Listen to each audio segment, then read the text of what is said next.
말씀은 시편 30편, 31편을 통해서 은혜를 또 진리를 나누려고 합니다. 여기 시편 30편도 역시 다윗의 시라고 되어 있죠. 다윗이 지은 시편인데 성전 낙성가라고 그랬어요. 그러니까 성전을 다 지어서 성전에 이제 들어가면서 부르는 노래가 이제 이 시편 30편이라는 건데, 근데 이 내용을 읽어보면요, 이 다윗이 굉장한 죽음의 위기에 빠졌던 것 같아요. 그러니까 죽음의 현장에서 풀려 나와 가지고 다시 이제 건강하게 살게 해주신 하나님께 감사하고 찬양하는 이런 내용이거든요. 그러니까 언젠가 다윗이 정말 죽을 뻔했던 적이 있었던 것 같아요. 말로 형용할 수 없는 굉장한 인생의 위기 가운데 빠져 있었는데, 근데 거기서 하나님이 자기를 건져냈다는 거예요. 그래서 그걸 생각하면서 그런 이 고백을 하면서 그런 감사와 찬양을 올려드리면서 성전에 이렇게 입당해가지고 예배드리는, 그때 부르던 시편이라는 겁니다. 그래서 여기 3절 먼저 보면은 3절에 내 영혼을 소홀에서 끌어내어 그랬죠. 소홀이라는 거는 이 지옥의 개념과는 조금 다릅니다. 예수님이 오셔서 이제 천국과 지옥이 있다는 걸 확실하게 알려주셨고, 그 전에는 이 고대인들은 이 지옥과 천국의 개념이 확실치가 않았어요. 그러니까 이제 죽어서 가게 되는 어떤 어두컴컴한 어떤 지하, 끝도 없는 어떤 어두움 장소, 이 정도로 이제 개념 정리가 된, 그게 바로 수월이에요, 수월. 그러니까 내 영혼을 그 수월에서 끌어내어 나를 살리사 무덤으로 내려가지 아니하게 하셨나이다 그랬죠? 그러니까 지금 다윗의 고백을 보면은 거의 죽을 뻔했던 거예요. 그러니까 굉장한 인생의 절대절명의 순간을 맞이했는데 거기서 하나님이 나를 끌어내가지고 살려주셨다는 겁니다. 그래서 무덤으로 내려가지 않도록 하나님이 도와주셨다, 이렇게 고백하고 있잖아요. 그래서 구체적으로 다윗이 과연 어떤 상태였다가 회복되었는지 많은 학자들이 이제 얘기를 하는데, 2절을 보면은요 약간의 그 힌트가 나와요. 2절에 보면은 여호와 내 하나님이여 내가 주께 부르짖음에 나를 고치셨나이다 그랬어요. 그러니까 이 2절을 근거로 학자들은 다윗이 언젠가 어떤 죽을 병에 걸렸을 것이다, 죽을 병에 걸려가지고 오늘 내일 하다가 다시 살아났다는 거예요.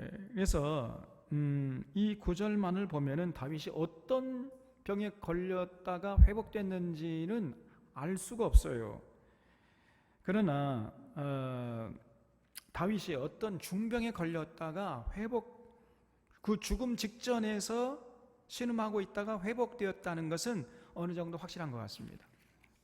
그래서 아까 본 것처럼 3절에 내 영혼을 소홀에서 끌어내요 나를 살려주셨고 무덤으로 내려가지 다시 말하면 내가 죽지 않도록 하나님이 나에게 다시금 생명의 회복을 허락해 주셨다는 거예요. 이러면서 감사하고 있는 겁니다. 그러니까 이 다윗이요 거의 죽을 뻔했어요. 죽을 뻔했다가 기적적으로 살아난 것입니다.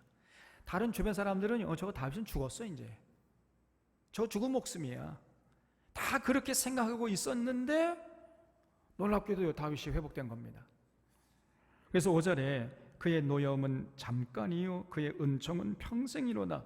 저녁에는 울음이 깃들지라도 아침에는 기쁨이 오리로다 그랬지요. 그러니까 이런 표현을 보면요 거의 다윗의 생명이 천각에 달려 있었다는 것을 알 수 있어요. 그러니까 저녁에 울음이 깃들인다는 말은 무슨 말이겠어요? 다윗이 죽으니까 이제 곡소리가 나는 거죠. 울음이 깃드는 거예요, 저녁에. 그러니까 거의 다윗이 이제 이날 밤에 이제 죽을 것이다, 다 그렇게 생각하고 있었는데 그 다음날 아침에요 다윗이 그냥 훌훌 털고 일어났다는 겁니다. 그래서 아침에는 기쁨이 깃들인단 말이죠. 그날 밤 새지 못하고 다윗은 죽을 거야. 이렇게 다들 생각하는 그런 상황이잖아요, 지금. 그런데 그래서 다 죽었다고 생각해 다음날 아침에 보니까 다윗이 새파랗게 다시 회복됐단 말이에요. 깨끗하게 나와버린 겁니다. 그래서 거기 그의 노여움은 잠깐이요 그의 은총은 평생이로다. 저녁에는 울음이 깃들지라도 아침에는 기쁨이 오르다. 한번 거기 줄쳐보세요. 여러분, 이 구절을요 아예 그냥 우리 뼈속에 새겨버려요. 그냥 그의 하나님의 노여움은 잠깐이에요. 그러나 하나님의 은총은 평생 가는 줄로 믿으시기 바랍니다. 여러분, 저녁에는 울음이 깃들지라도 아침에는 기쁨이 온다는 그런 굳은 믿음 위에 굳게 서시기를 바랍니다. 여러분, 어떤 어려움이 있다 할지라도 내가 또 뭐 어떤 실수를 하고 어떤 죄를 지어가지고 하나님이 우리를 잠깐 노여할 수 있어요. 그러니까 노여움은 잠깐이에요. 그 노여움 때문에 당하는 우리 고난과 고통은 여러분 잠깐인데, 거기서 우리가 그래도 굳게 하나님을 철저히 믿고 의지하고 신뢰하고 이제 그런 기회를 통해서 철저히 하나님께 돌아가서 우리가 온전히 서기만 하면요 하나님의 은총은 평생인 줄로 믿으시기 바랍니다. 여러분, 이런 분이 하나님이세요. 다윗이 이걸 깨달았던 겁니다. 그래서 그의 노여움은 잠깐이요 그의 은총은 평생이로다. 저녁에는 울음이 깃들일지라도 아침에는 기쁨이 오리로다. 야, 이 식구가요 얼마나 멋진 식구입니까? 이 다윗이 정말 위대한 시인이라니까요. 만약에 다윗이 오늘 이 시대에 살았더라면요 노벨 문학상은 따놓은 낭상이에요. 아마 그냥 다윗을 버금갈 만한 그런 문학가, 수필가, 시인이 아마 없을 겁니다. 얼마나 멋집니까? 그의 노면 잠깐이요 그의 은총은 평생이로다. 저녁에는 울음이 깃들일지라도 아침에는 기쁨이 오르다. 특별히요 여러분, 어려움에 처한 분들, 다윗처럼 인생 위기 가운데 처한 분들은 늘 요 5절 시편 30편 5절을 그냥 날마다 그냥 암송하세요. 그의 노염은 잠깐이요 그 은총은 평생이로다. 저녁에는 울음이 깃들일지 하지라 아침에는 기쁨이 오리로다. 이렇게 암송하고 다니세요. 그래서 어제 저녁만 해도 오늘 아침에 이렇게 기쁜 날이 올 줄 몰랐는데 자고 나니까요 자기가 깨끗하게 회복되고, 그리고 원수가 저 마당에서 널브러져 있어요 또. 그래서 그의 노여움은 잠깐이고 그의 은총은 평생을 간다. 다윗이 이렇게 고백하는데 우리 사랑하는 사랑의 교우들도 날마다 이런 체험을 하면서 승리할 수 있기를 바랍니다. 여러분, 보통 아버지가 또 어머니나 화가 나잖아요. 이놈의 새끼 그냥 이 자식 새끼가 말을 안 들어. 그러면요 그 부모님이 참다가 너 이놈 너는 내 자식 아니야. 너 나가 죽어. 이렇게 화를 내신 적 있잖아요. 근데 돌아서서는요 언제 그랬냐 하면서 있는 거 없는 거 그냥 다 또 사랑을 베풀잖아요. 이게 부모님 아닙니까? 당장에 이제 화가 날 때는요 그냥 막 욕설을 퍼부어요. 그리고 돌아서는 게 아이고 내가 왜 그랬지, 내 사랑하는 내 새끼한테. 그래 돌아서서는 그냥 있는 거 없는 거 그냥 진자리 마른 자리 그냥 막 복에 가가지고 막 있는 거 없는 거 살림살이 다 내가다가 맛있는 것 때 해 먹이잖아요. 이게 부모 아닙니까? 우리 하나님도 마찬가지예요. 우리 하나님의 노염은 잠깐이에요. 그러나 그의 은총은 평생을 간다. 여러분 꼭 믿으시기 바랍니다. 그래서 다윗이 바로 이런 하나님을 날마다 체험하면서 산 사람이었어요. 그래서 자신을 고쳐주시고 회복시켜주신 하나님께 감사와 찬양을 올려드리고 있는 겁니다. 그래서 이 감사와 찬양이 이 시편 30편을 관통하고 있어요. 그래서 그의 노염은 잠깐이요 그의 은총은 평생이로다. 저녁에는 울음이 깃들일지라도 아침에는 기쁨이 오리로다. 이렇게 고백하면서 지난밤에는 거의 절망적인 상황이었는데 자고 나니까 상이 완전히 바뀌어가지고 기쁨의 아침을 맞이하게 하신 하나님께 감사하고 찬양하고 있는 것입니다. 그러면은요, 이 다윗이 어떻게 이런 극적인 반전을 이룰 수 있었겠습니까?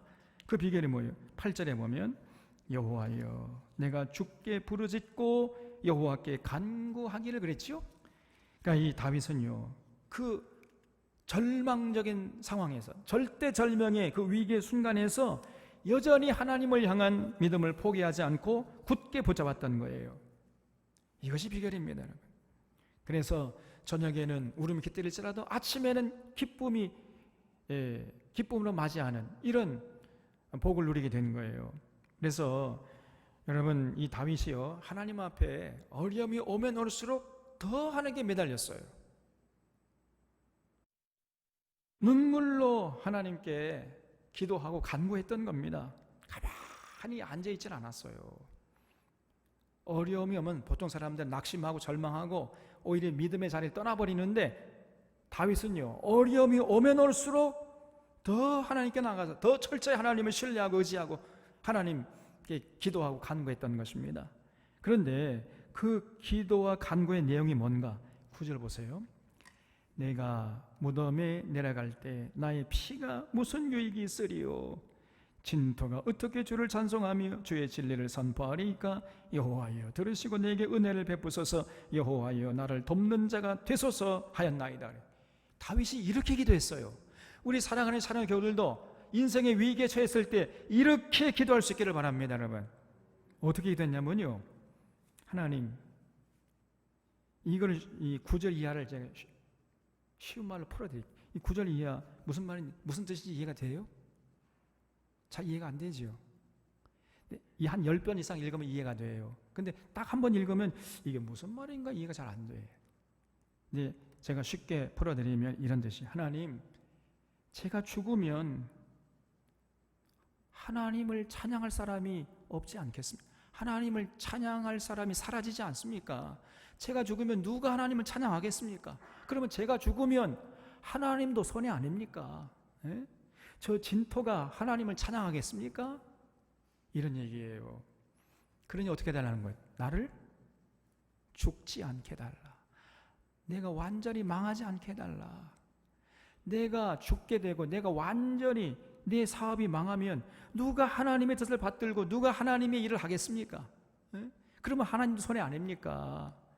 그러니 제가 저를 회복시켜 주시면 제가 더 철저히 하나님의 뜻을 받들고 하나님의 나라를 위해서 헌신할 테니 제 생명을 좀 회복시켜 주시고 제 어려움에서 저를 좀 건져 주십시오. 이렇게 다윗이 기도하는 거예요.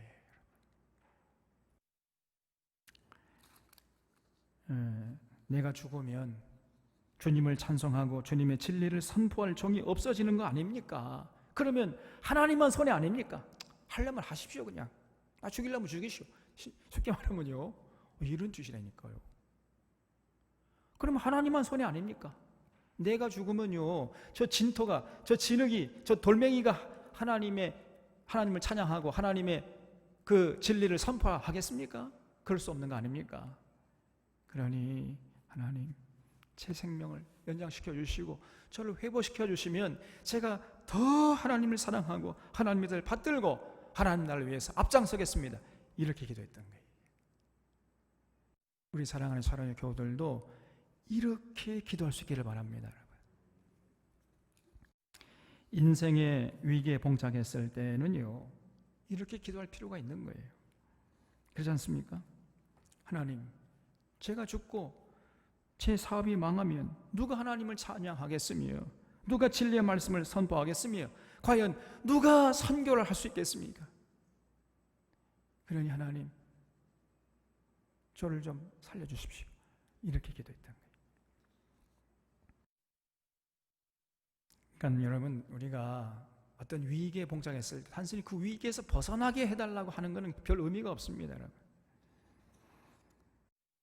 내 생명을 연장시켜 주시고 내 건강을 회복시켜 주시고 내 사업을 회복시켜 주시고 하는 그 진정한 이유가 여러분 다윗 같아야 돼요. 다윗. 그래야 그 의미가 있는 거 아니겠습니까?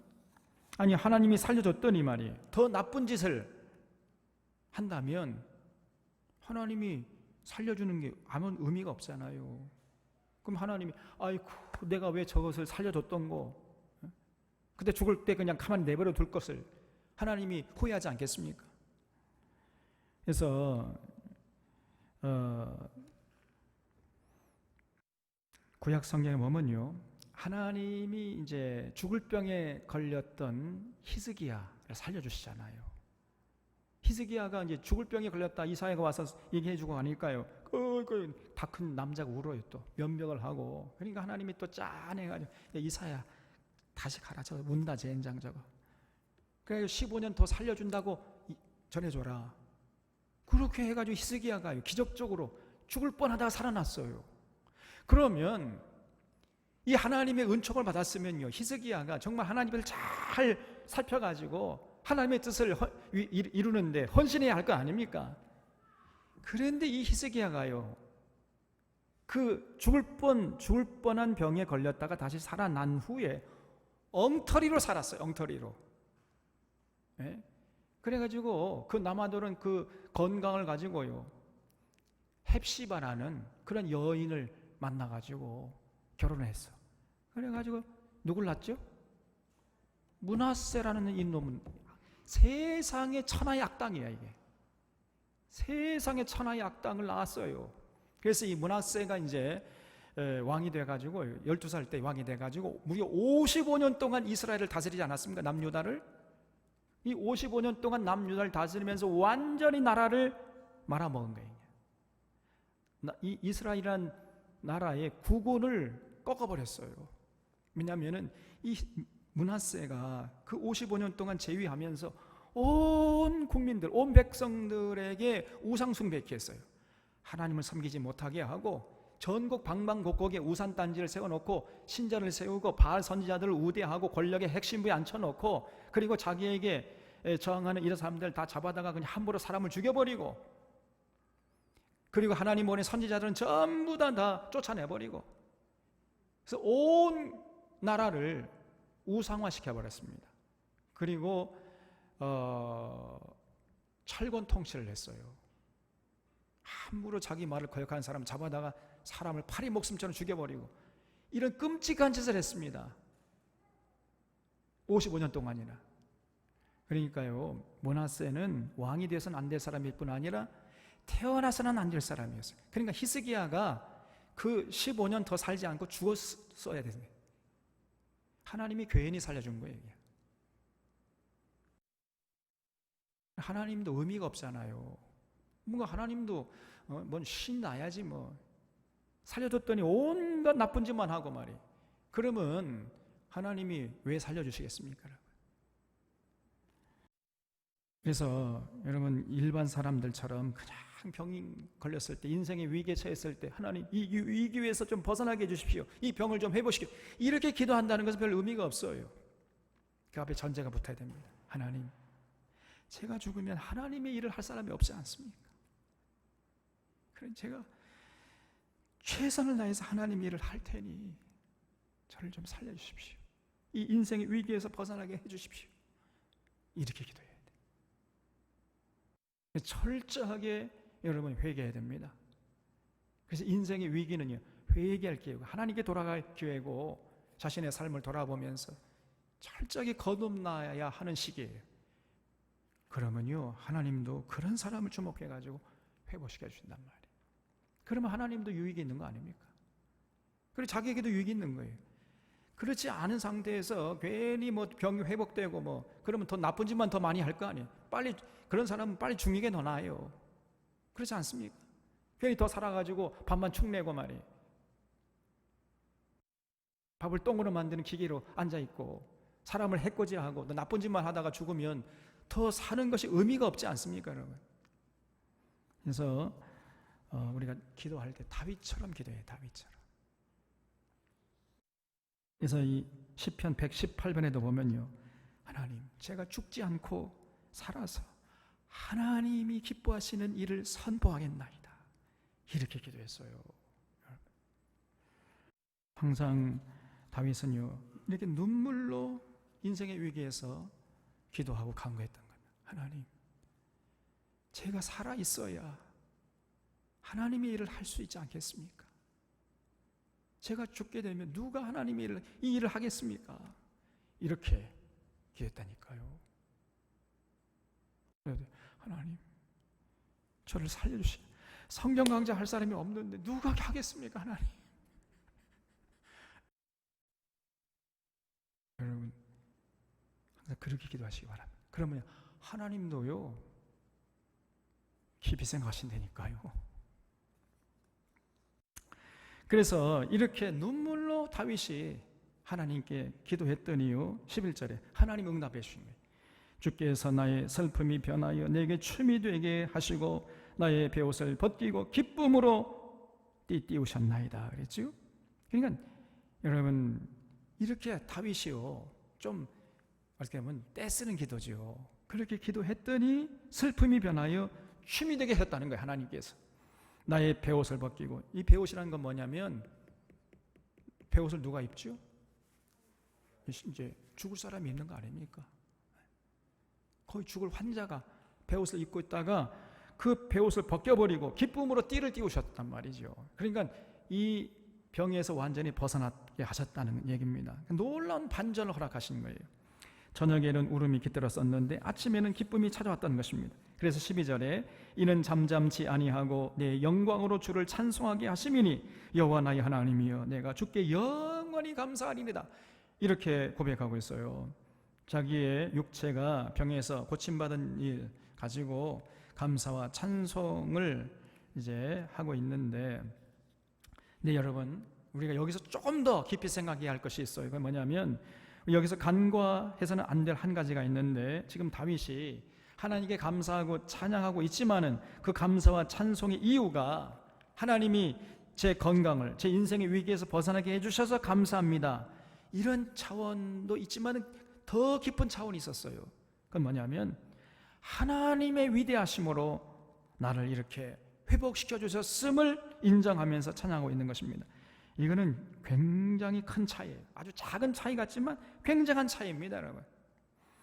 지금 다윗의 초점이 어디에 맞춰져 있냐면, 자신의 건강이 회복됐다, 자신이 인생의 위기에서 벗어나게 됐다, 거기에 초점이 맞춰진 게 아니라 하나님의 능력이 나를 그 인생의 위기 가운데서 건져내 주셨다는, 거기에 초점이 맞춰져 있어요. 좀 차이점이 느껴지십니까?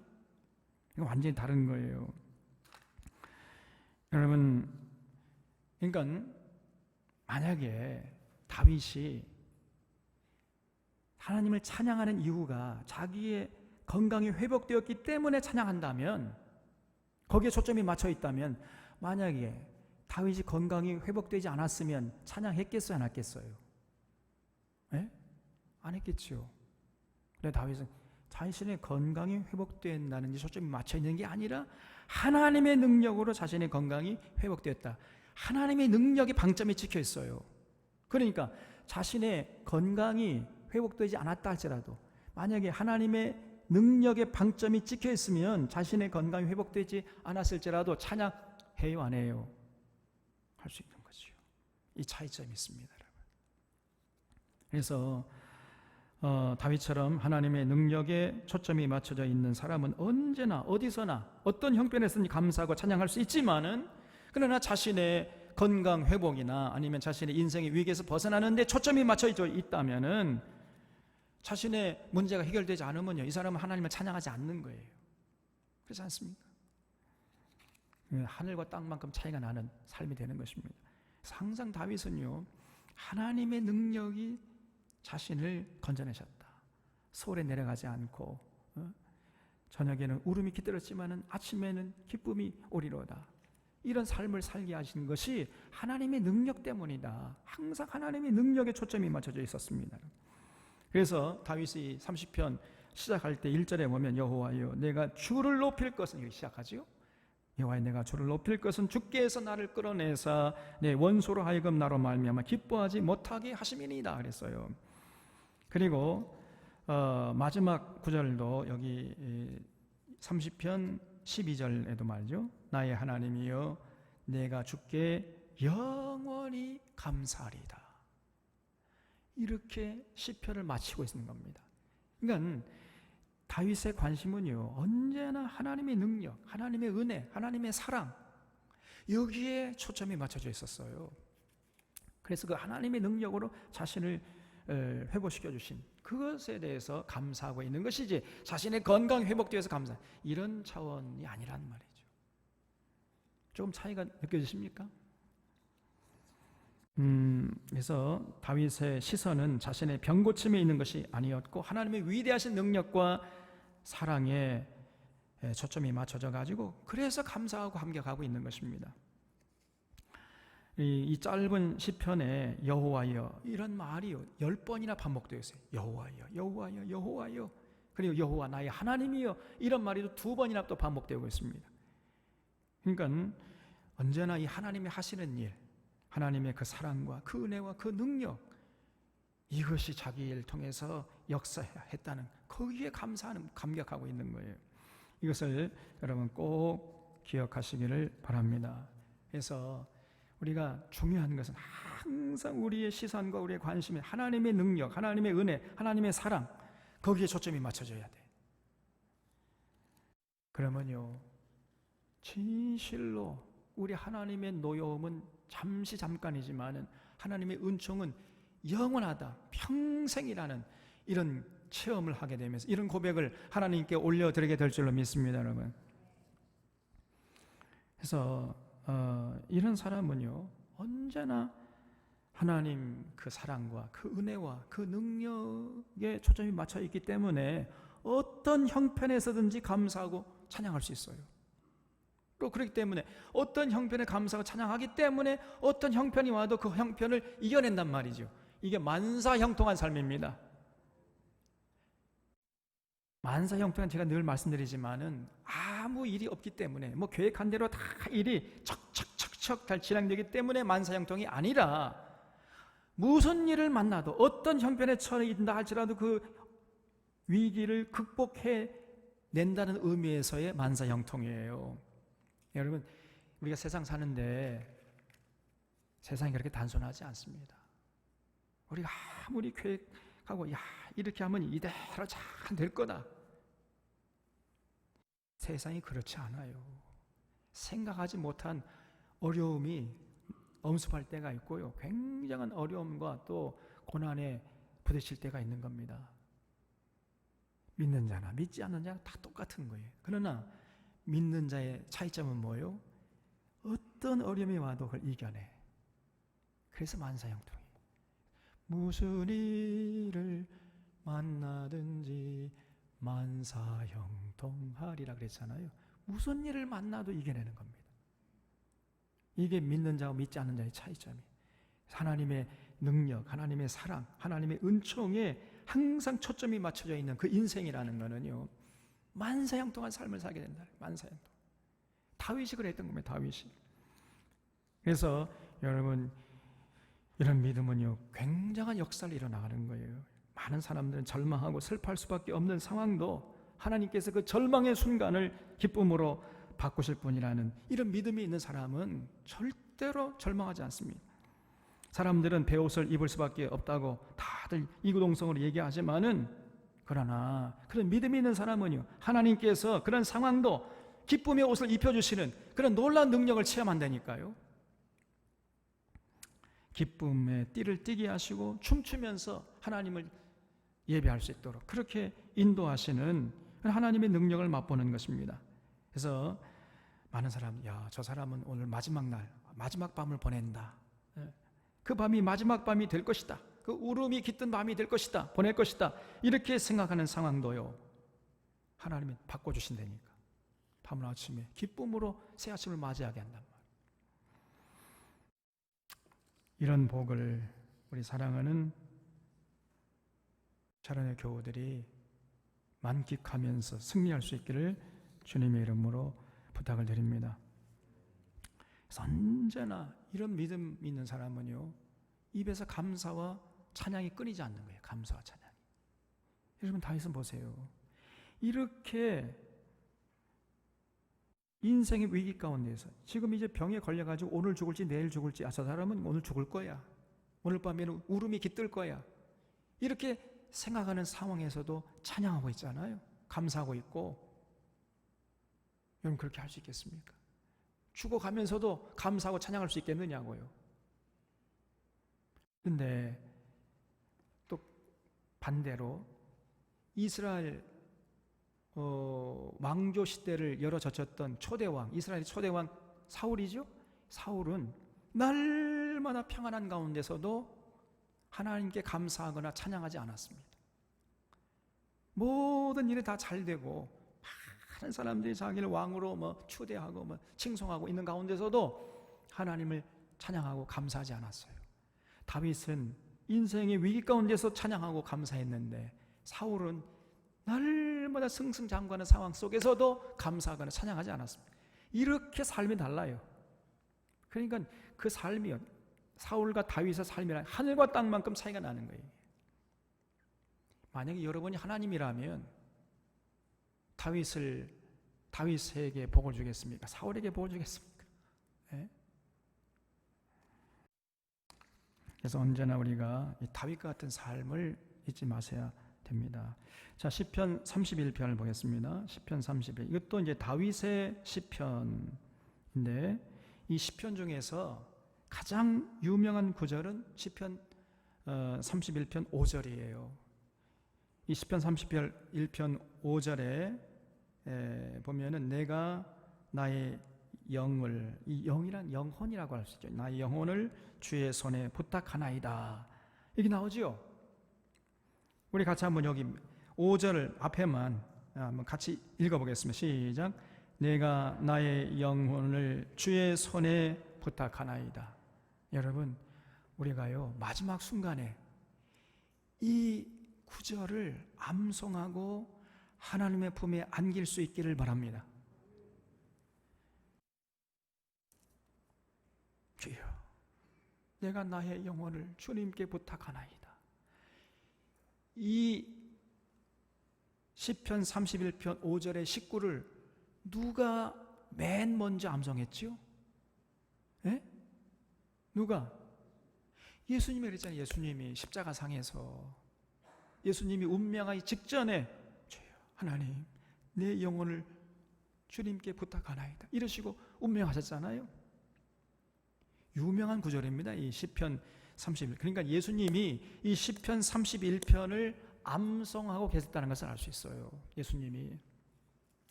그래서 예수님 이후에 수많은 순교자들이 이제 하나님 품에 안길 때 바로 이 시편 31편 5절을 암송하면서 하나님 품에 안긴 거예요. 스테반도 마찬가지입니다. 스테반도 주여 내 영혼을 주님께 부탁하나이다 이러면서 운명했잖아요. 사도행전 나오지 않습니까?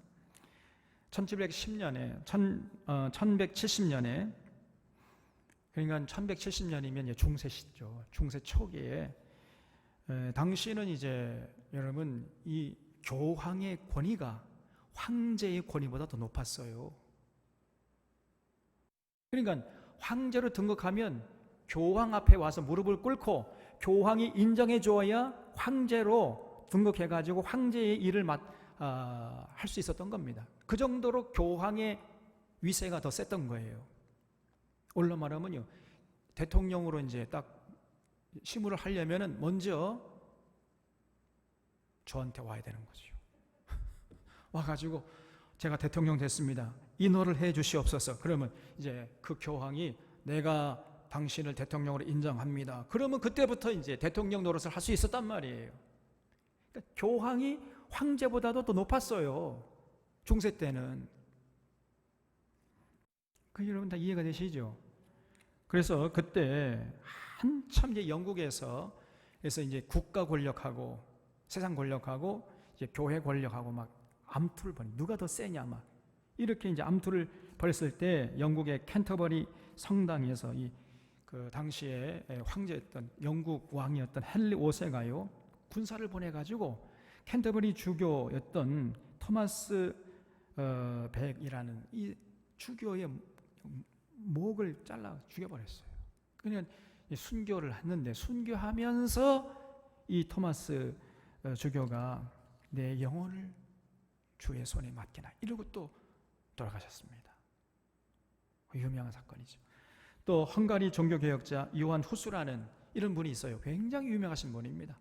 지난번에 몇 년 전에 우리 유럽에 성지순례 갔을 때, 저는 못 갔습니다만은 요한 후스라고 하는, 거기 가보셨죠?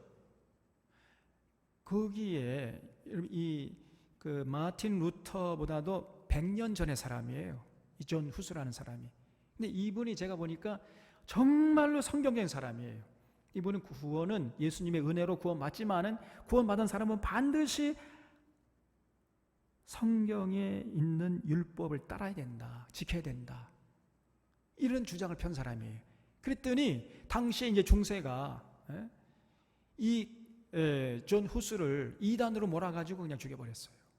화형시켜버렸습니다. 당신은요, 뭐 걸핏하면은 이단으로 몰아가지고 사람 죽여버리는 거예요. 마녀 사냥이 횡행하던 시절이었습니다. 조금만 그 당시 교회 지도자의 말을 조금 무슨 반대를 하거나 그러면요, 당장 잡혀가가지고 화형을 당한 시대였다니까요. 그래서 제가 볼 때 이 요한 후스라는 사람이 정말로 올바른 사람이에요. 그래서 이 마틴 루터나 이 존 칼빈이나 이런 사람도 이 존 후스에게 영향을 받은 사람이에요. 성경을 읽어보니까 이 존 후스의 말이 맞거든요. 그 중세가 틀렸단 말이에요. 중세 이 캐톨릭이. 그래서 종교 개혁을 일으키는데 결정적인 어떤 영적인 밑거름을 제공한 사람이 존 후스입니다. 근데 이 요한 후스가 이제 이단으로 몰려가지고 화형을 당했는데, 이 십자가에 몸이 묶이고 화염이 그의 몸을 불살랐을 때 그가요, 연기에 목이 메인 소리로 시편 31편 5절을 암송했어요. 주여, 내 영혼을 주님 손에 맡기나이다. 이러고는 마지막 숨을 거뒀던 겁니다. 유명한 구절, 예화지요. 또 프로테스탄트인 거장, 우리가 종교개혁자 아주 유명한 마틴 루터, 또 멜랑이톤, 이런 두 사람이 있는데, 이 사람도 각각 죽을 때 마지막으로 이제 외친 구절이 바로 이 시편 31편 5절입니다. 주여, 내 영혼을 주의 손에 맡기나이다. 이러고 운명했어요. 똑같이. 그래서 우리도 이걸 다 암송했다가 숨을 거두기 직전에 주여, 내 영혼을 주님 손에 맡기나이다. 이러고 우리 모두가 숨을 거둔 다음에 천국에서 다시 만날 수 있기를 바랍니다. 그래서 이 시편 35편 5절은요, 많은 순교자들, 많은 믿음의 선조들의 마지막을 장식해준 아름다운 식구예요. 그래서 이 시편 31편을 보면요, 이 시편 31편에서 다윗은 정말 말로 형용할 수 없는 순환에 지금 쌓여 있는 것입니다. 굉장한 곤욕을 치르고 있어요, 다윗이 그 원수들에 의해서. 그러면서도 다윗은 눈을 들어가지고 하나님을 바라보고 있어요.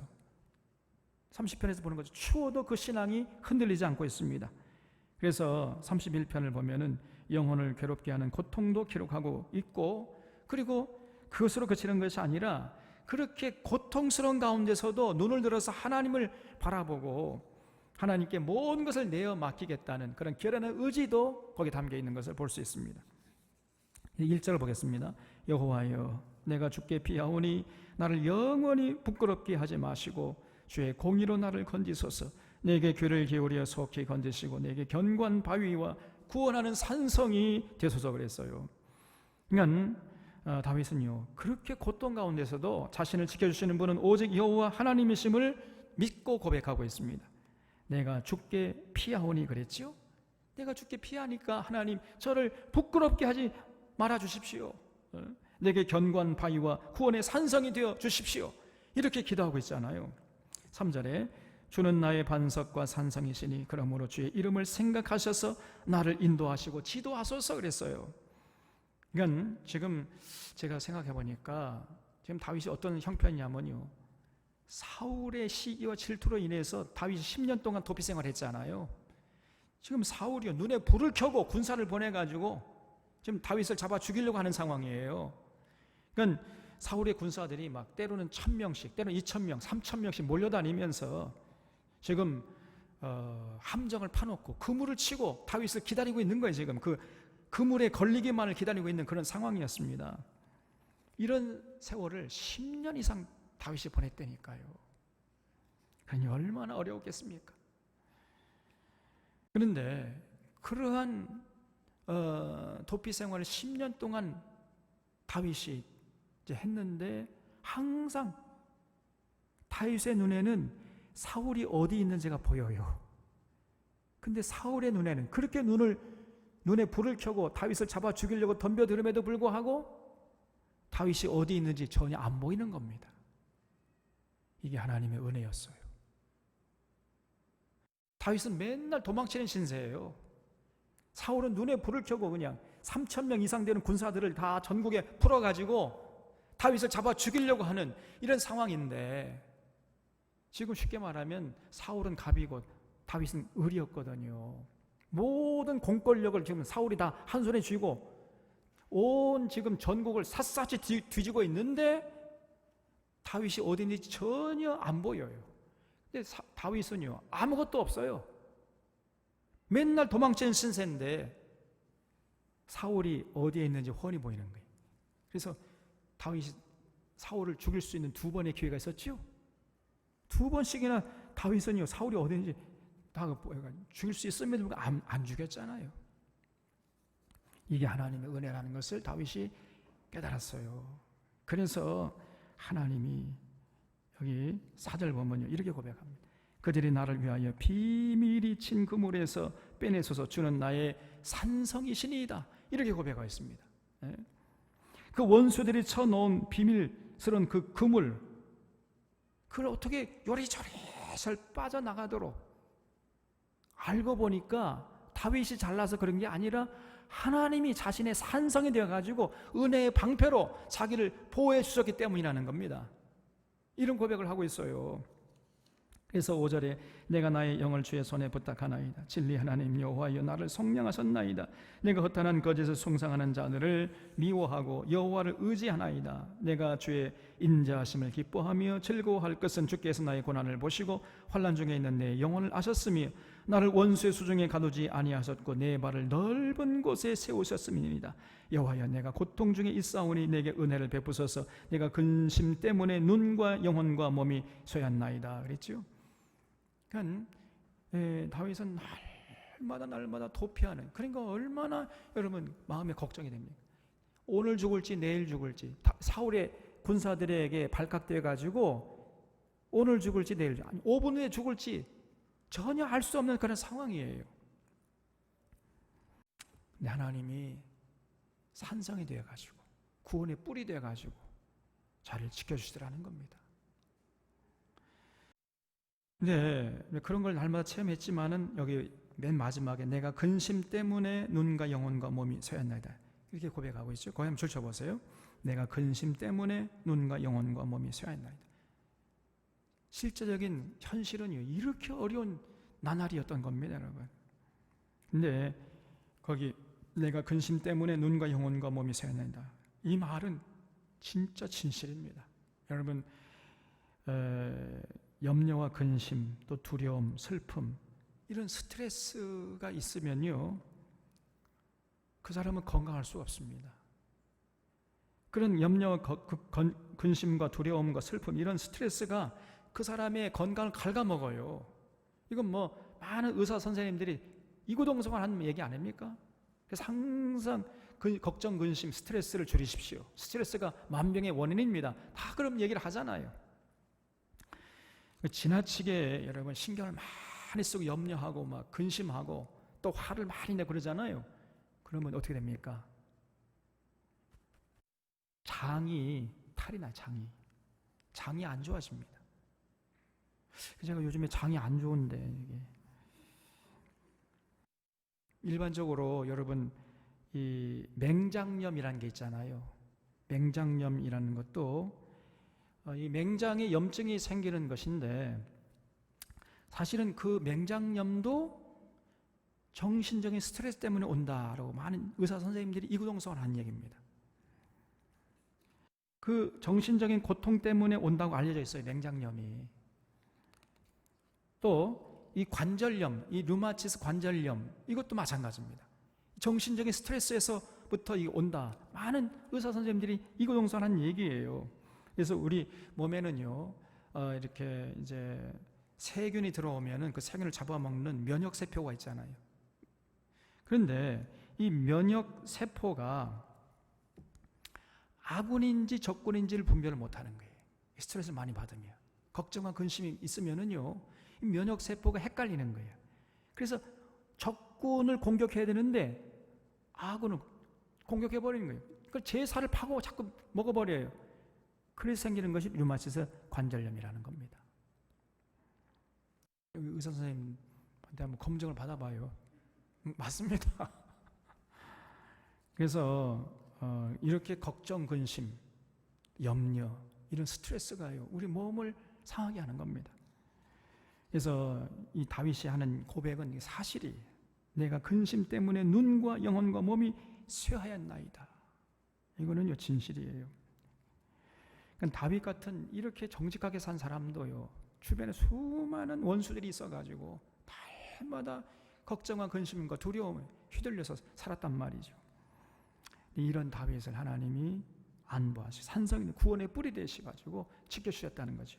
10절에 내 일생을 슬픔으로 보내며 나의 연소를 탄식으로 보내며 내 기력이 나의 죄악 때문에 약하여지면 나의 뼈가 쇠하도소이다 그랬죠. 나의 뼈가 쇠하도소이다 그랬어요.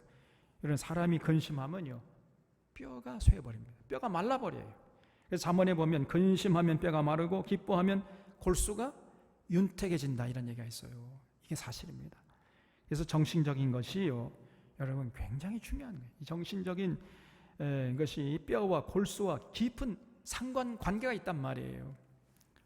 뼈가 하는 일이 뭐죠? 뼈에서 뭘 해요? 뼈에서 하는 일이 피를 만들어냅니다. 조혈자죠, 조혈. 뼈에서 피를 만들어내거든요. 그런데 근심이 오면은 피를 만드는 이 뼈의 기능이 약화되는 거예요. 그래서 걱정하고 근심하고 두려워하고 슬퍼하고 괴로워하고 막 화를 내고 이렇게 스트레스를 받잖아요. 그러면요, 뼈가 건강치 못해요. 뼈가 말라버립니다. 그러면 조혈작용을 못해. 그러면 이제 뼈가 생성이 안 되니까, 그러면 이제 이 사람은 만병을 앓게 되는 거죠. 그래서 여러분, 절대로요, 우리가 이 정신적인 스트레스를 받게 하면 안 돼. 그래서 아예 여러분, 하나님의 일을 조금 천천히 하거나 늦게 하거나 나중에 해도 되니까 절대로 인간관계에 어떤 걱정을 주거나 상처를 주거나 스트레스를 주거나 그런 일을 하지 않기를 바랍니다. 걱정, 인간관계를 훼손하면서까지 하나님의 일을 한다는 것은 그것은 어리석은 거예요. 인간관계를 훼손하면서 그냥 서로 그냥 질투하고 시기하고 다투고 싸우고 뒤에 수군거리고 그러면서 하나님의 일을 할 바에는 하지 않는 것이 더 낫습니다, 여러분. 그 자신을 위해서나 그 상대방을 위해서나. 동의하십니까? 차라리 그럴 바에는 그냥 가만히 있는 게 자신을 위해서도 남을 위해서도 교회를 위해서도 좋은 거예요. 그래서 모든 일들을 우리가 할 때 감사함으로, 기쁨으로, 자발적으로 하나님의 은혜에 감격해서 이렇게 하는 모습을 절대로 잃지 않을 수 있기를 주님의 이름으로 부탁드립니다. 그래서 무슨 일이든지 일 때문에 마음을 상하지 않도록 해야 돼요. 왜냐하면 뼈를 마르게 하는 거는 큰 죄입니다, 그게. 예수님이 마르다와 마리아 집에 가가지고 마르다를 책망했죠. 그 이유가 왜냐? 마르다가 일을 많이 했어요. 예수님이 오시니까 자기 집에 이제 신방 오시니까요. 뭐 집안 청소도 해야지, 쓰레기도 갖다 버려야지, 뭐 도배도 해야지, 음식도 장만해야지, 할 일은 태산 같은데 이 마리아는 하나밖에 없는 이 여동생은 말이죠. 예수님이 오시니까 그냥 아무 일도 안 하고 도와주지도 않고 예수님 발치 앉아가지고 예수님 얼굴 뚫어지면서 예수님 말씀만 듣고 있으니까 마르다가 일을 하다가 그만 짜증이 났어요. 그래서 예수님, 아니 저 하나밖에 없는 동생이 말이에요. 저게 언니를 안 도와주고 그냥 예수님 말씀만 듣고 있는데 예수님 저 한마디 좀 해주세요. 너 가서 네 언니 좀 도와주라고 좀 해주세요. 이렇게 부탁하니까 예수님 뭐라고 그랬지요? 마르다야 왜 너 많은 일로 인하여 걱정하고 근심하느냐? 네가 많은 일로 인하여 걱정하고 근심할 바에는 하지 말어. 누가 청소하라고 그랬니 너? 누가 너 나 대접해달라고 그랬냐? 너 왜 많은 일로 인하여 걱정하고 근심하느냐? 그리고 왜 일을 할 때 짜증내면서 네 동생 원망하면서 하느냐? 그럴 바에 하지 말어. 이게 예수님의 처방이었습니다. 우리 사랑하는 사랑의 교우들도 이 예수님의 말씀을 꼭 기억할 수 있기를 바랍니다. 그래서 모든 일을 할 때 마찬가지, 교회일 뿐 아니라 우리 세상 사는 동안에 이 직장에 나가 직장에서 일을 할 때도 마찬가지예요. 무슨 일을 하든지 항상 기쁨으로, 감사함으로, 자발적으로, 마지 못해서, 죽지 못해서, 목구멍이 포도청이, 이거는요 짐승이에요, 짐승. 또 이 사장님이 있으니까 하고, 사장님이 없으면 그냥 판판 놀고, 또 월급 주니까 또 복종하는 채 하고, 이거는 짐승이나 사람이 아닙니다. 이게 누가 보든지 말든지 내가 이 일을 참 하나님 주신 일이라 이렇게 생각하고 기쁨으로, 감사함으로, 자발적으로, 최선을 다해서 창의적으로 감당하려고 하는 이런 모습을 유지할 수 있기를 주님의 이름 부탁드립니다. 그것이 우리의 삶을 윤택하게 하는 거예요. 물질이 윤택하게 하는 게 아니고. 11절에 내가 모든 대적들 때문에 욕을 당하고 네 이웃에게서는 심히 당하니 내 친구가 놀라고 길에서 보는 자가 나를 피하였나이다. 내가 잊어버린 바 됨이 죽은 자를 마음에 두지 아니함 같고 깨진 그릇과 같으니이다 그랬지요. 여러분, 깨진 그릇이라면요, 그릇이 깨져버리면 어떻게 됩니까? 아무런 가치가 없는 거 아닙니까? 그러니까 다윗이 한 10년이나 도망쳤잖아요. 그러니까 사실 한때는 다윗이 얼마나 인기가 많은 사람이었습니까? 다윗은 만만이요 사울은 천천히로다. 막 인기가 하늘까지 닿을 정도로 그렇게 슈퍼스타였는데 10년 지나가니까요, 자기가 깨진 그릇에 불과했다네. 깨진 그릇. 사람들의 뇌리에 다 잊혀진 존재가 되었어요. 여러분, 세상 인심이라는 건요 덧없습니다. 덧없어요. 제가 요즘에 조금 철이 들었는지, 과거에는요 사람들이 조금 저를 칭찬하면 제가 우쭐했어요. 야, 이러다가 조금 뭐가 무슨 말이 들리면 아이고 오메기죠, 이렇게 됐거든요. 지금은 전혀 아닙니다. 왜냐하면요 제가 깨달았거든요. 간이라도 빼줄 것처럼 그렇게 하던 사람이 오늘 갑자기 돌변하고 이런 것들을 제가 경험하면서 아 그렇구나, 이 세상이란 조변석계구나. 이게 사람이라는 거는 이거는 사랑의 대상이지 신뢰할 대상이 아니구나. 이런 것도 조금 요즘에 와서 이게 느껴진다니까요. 그래서 예수님 그 뭐라고 말씀했죠? 공중에 나는 새도 깃들을 집이 있고 여우도 굴이 있지만 인자는 머리 둘 곳이 없다, 이렇게 말씀하지 않았습니까? 세상 인심이라는 건요, 세상 인기라는 것은 덧없는 거예요. 그것에 의해서 좌지우지 된다는 인생은 아주 불쌍한 인생이에요. 부평조 같은 인생이에요. 조변석계라니까요.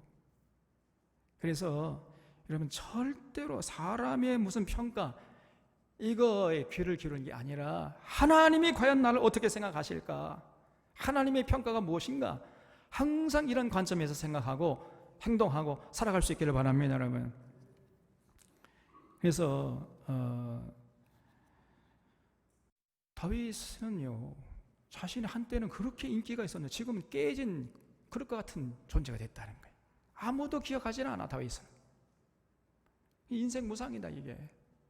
그런 고백을 하고 있어요. 13절에 내가 무리의 비방을 들었으므로 사방이 두려움으로 감싸였나이다. 그들이 나를 치려고 함께 의논할 때에 내 생명을 빼앗기로 꾀하였나이다 그랬죠. 지금 다윗은 누군가 집요하게 지금 죽이려고 덤벼들고 있는 이런 상황에서 10년 동안 도피 생활을 하니까 아주 인생이 만신창이가 되어버린 거예요. 근데 거기에 비하면요, 우리는 뭐 그런 경험은 없잖아요. 우리가 뭐 고생한다 해도요, 다윗처럼 그렇게 10년 동안 억울한 누명을 쓰고 도피 생활을 한 적이 있습니까? 그러니까요, 여러분, 다윗은 아무런 잘못 없습니다. 정말 정직하게 성실하게 살았음에도 불구하고 이렇게 10년 동안이나 죽을 고생하면서 도망쳐 다니는 이런 억울함을 당했는데, 그 다윗에 당한 거에 비하면요, 우리의 억울함이라는 건 아무것도 아니에요. 저는 항상 내가 굉장히 억울하다 이거 생각, 다윗을 생각하면요 조금 마음이 가벼워져요. 또 이제 신약에 뭐 사도 바울 있잖아요.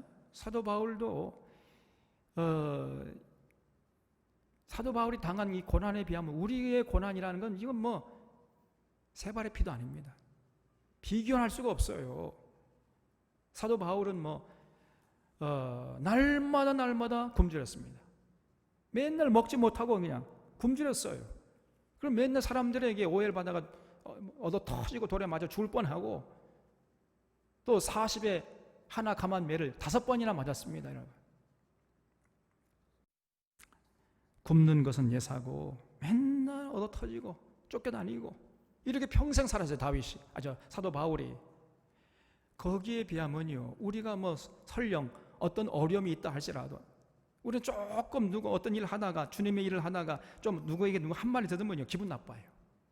그래가지고 아이고 내가 그런 말을 들을 바엔 난 안 하겠다, 이렇게 나오거든요. 이게 그때 여러분 다윗을 생각하시고요, 사도 바울을 생각하시기를 바랍니다.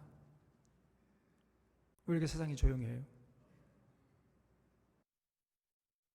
다윗이 당한 고난이나 사도 바울이 당한 고난에 비하면 우리의 고난이라는 것은 이거는 명함도 못 내미는 거 아닙니까? 근데 조금 싫은 소리 들으면요 금방 태도가 돌변해버린다니까.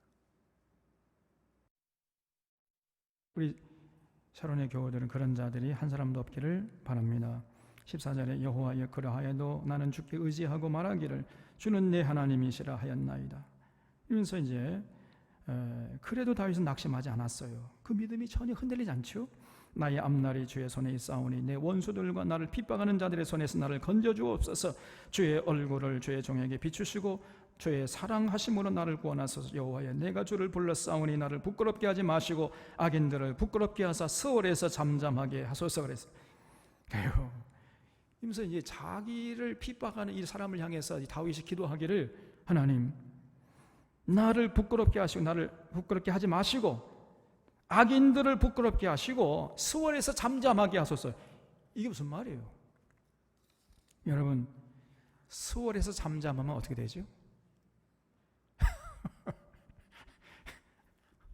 이게 무슨 말이에요? 하나님 저를 핍박하는 저놈들을 죽여주시옵소서. 차마 죽여주시옵소서 그런 말은 못하고 그냥 스월에서 잠잠하게 해주시옵소서, 이렇게 기도했어요. 여러분, 다윗이 얼마나 힘들었으면은 하나님 내 원수들을 스월에서 잠잠하게 해주시옵소서 이렇게 기도했겠어요. 여러분, 우리가요 때때로 너무 힘들면 이렇게 기도할 수도 있어야 돼. 그러나 그렇게 이렇게 기도하려면요 자기의 그만큼 정당성이 있어야 되겠죠. 하나님 내가 하나님의 일을 위해서 일하는데 이렇게 나를 미워하는 저놈들 스월에서 잠잠게 해주시옵소서. 때로는 이렇게 기도할 수도 있어요. 18절에 교만하고 완악한 말로 무리의 의인을 치는 거짓 입술이 말 못하는 자가 되게 해주시오. 벙어리가 되게 해달라, 막 이렇게 기도하잖아요 다윗이요. 그러니까 그 정도로 다윗은 자신 있는 삶을 살았다는 것입니다. 우리도 이렇게 기도할 수 있을 만큼 그렇게 자신 있게 사는 사람이 다윗처럼 기도할 수 있는 거죠. 아무나 그렇게 기도하면 안 됩니다. 잘못하면서 자기 잘못을 탓하는 사람을 저 원수 벙어리가 되게 해주고 이렇게 기도하면 곤란합니다. 19절 주를 두려워하는 자를 위하여 쌓아두신 은혜 곧 죽게 피하는 자를 위하여 인생 앞에 베푸신 은혜가 어찌 그리 큰지요. 주께서 그들을 주의 은밀한 곳에 숨기사 사람의 꾀에서 벗어나게 하시고 비밀의 장막에 감추사 말다툼에서 면하게 하시리이다 그랬죠. 비밀이 장막에 감추사 말다툼에서 면하게 하시리이다. 절쳐보십시다. 여러분, 아무리 바르게 살려고 노력을 해도요, 사람들에게 칭찬받기는커녕 막 비난받을 수가 있어요. 이게 세상입니다. 아무리 정직하게 성실하게 그렇게 살아도 욕하는 사람이 있다니까요. 그럼 그걸 어떻게 해? 자기 입이라고 그렇게 자기가 떠드는데 그렇다고 해가지고 못하게 할 수도 없고, 따라다니면서 왜 그러냐고 따질 수도 없고, 또 그렇다고 해서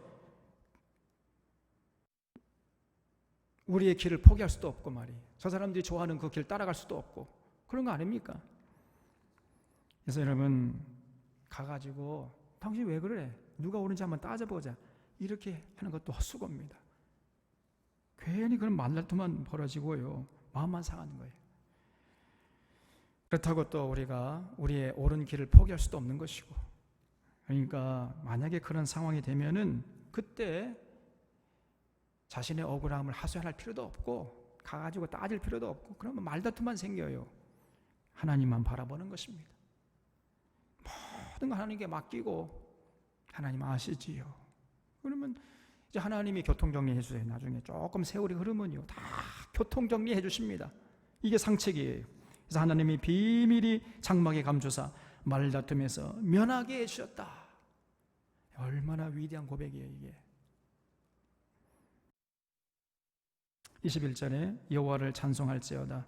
견고한 성에서 그의 놀라운 사랑을 내게 보이셨음이로다.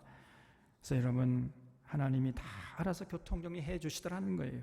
22절에 내가 놀라서 말하기를 주의 목전에서 끊어졌다 하였사오나 내가 주께 부르짖을 때에 주께서 나의 간구하는 소리를 들으셨나이다. 이건 얼마나 하나님이 미워했든지 주의 목전에서 내가 끊어져 버렸나 보다, 이렇게 생각될 때도 있었다는 거예요, 다윗이. 그럴 때에도 다윗은 주님께 부르짖는 것을 단념하지 않았습니다.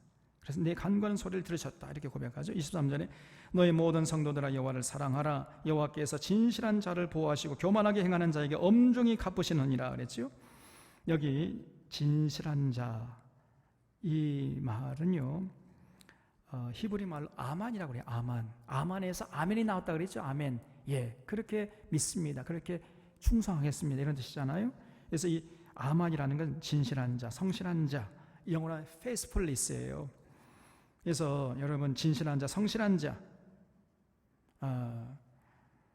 그런 자는 하나님이 다 보고 계시는 거예요.